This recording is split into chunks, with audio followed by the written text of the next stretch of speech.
Hello and welcome to another update video about Rune. Rune made a massive wick to the upside on the Binance chart. I think we have seen that on various other exchanges as well. We've seen it on Kraken, so I consider it something real. Sometimes you can get these phantom wicks, but it is something real. So let's talk about that. First of all, we're exploring the idea currently of a 5-wave move to the upside. Now, let me tell you, this could have been the 5th wave. However, that's the problem in crypto, also why it is sometimes making crypto hard to interpret. What the difficulty is when you're dealing with these structures, sometimes you can get these massively overshooting B waves in crypto. So let's explore what we're dealing with here. First of all, if I zoom out a bit, go to the 4-hour chart, we can see that on the Rune chart, there is a potential for an impulse. Well, you could argue maybe we have already that impulse complete now, but let's talk about it from the beginning.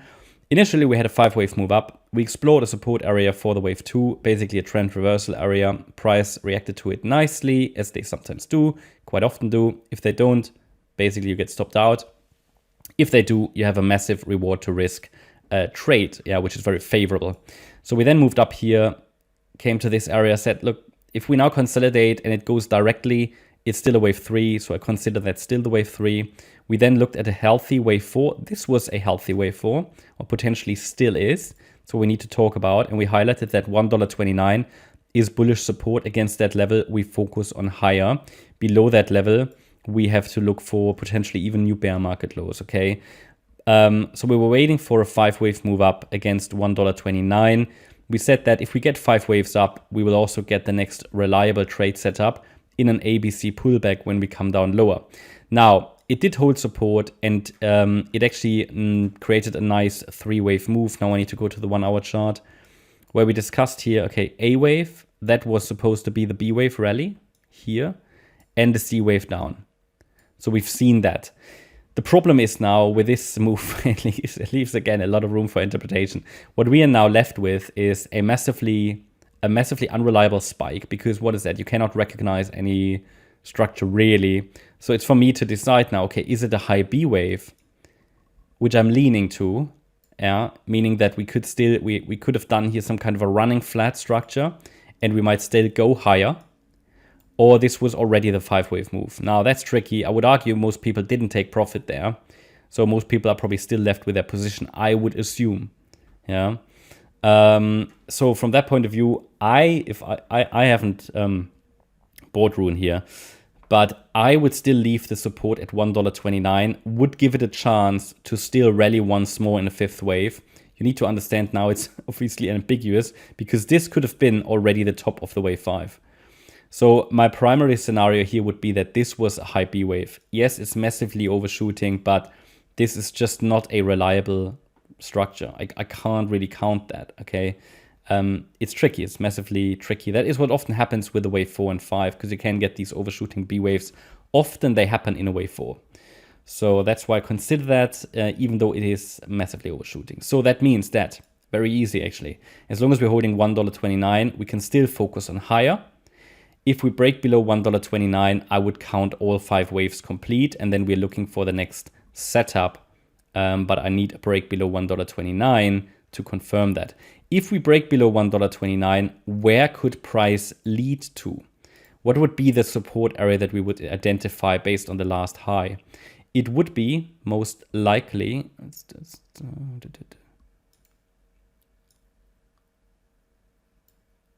see, that's interesting. Due to that massive spike, it actually starts now at $1.40, okay?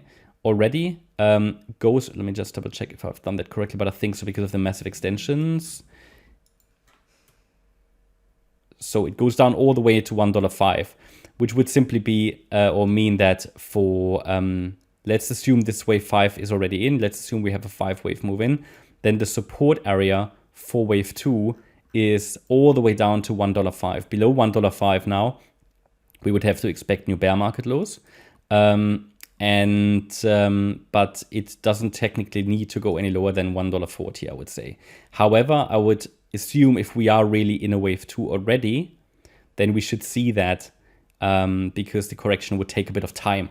So I would say at the moment, no change to plan. $1.29 is still sort of micro support, but bear in mind you have a larger support area in case we're already in wave 2. Basically, that means $1.05 is overall bullish support. But we should see it shortly if we are still, or if we're already in the wave 2, because that correction should take a bit of time. That should take at least a few days, if not a couple of weeks, maybe even longer, because we have a significant rally and all of that needs to be corrected. If we are still in the 5th wave, we should shortly see a bit of a rally. So generally focus is on higher against the $1.05 level now. It's far away, but then again, this is because of these massive extensions. That's just what it is in crypto. But it is below $1.29. We have clarity that is not a wave 4 or 5 anymore, that we've already completed that we're already in the wave 2. When we have 2 support areas and we talk about scaling in, I would normally look at the lower support as a reference point for position sizing, for example, right? So, but this is one where I would say we're waiting for a little bit more price information and clarity to get more clarity about, okay, was this a high B wave, or was it indeed already the wave 5? So that's the situation that we're dealing with at the moment. And if this was already the wave 5 and we are already in the larger correction, then as I said, it should develop a clearer 3-wave structure anyway. So I think waiting will give us further clarity here. But overall, the focus can be on higher because this can be interpreted now as a 5-wave move. So it's interesting, yeah, Rune did hold support and has a potential 5-wave move up. The trouble is, it could just have been a high B wave. But again, $1.05 is bullish support. The closer we get to that level, the better the reward to risk ratio. It's quite straightforward. And we can give it a chance now to get back into a long-lasting uptrend because we have a potential 5-wave move up, which I don't consider entirely reliable yet. Therefore, it's primarily a B wave top. Good volume though, but massive profit taken. So I'm not entirely sure if there was some kind of a reason behind this, because it basically rallied from, what was it here, $1.40 all the way down, all the way up to $2. Yeah, that's my update about Rune. I hope you liked the update. If you did, please hit the like button, leave a comment and subscribe. And if you really like the content, then please check out the channel membership. Thanks a lot for watching. Bye-bye.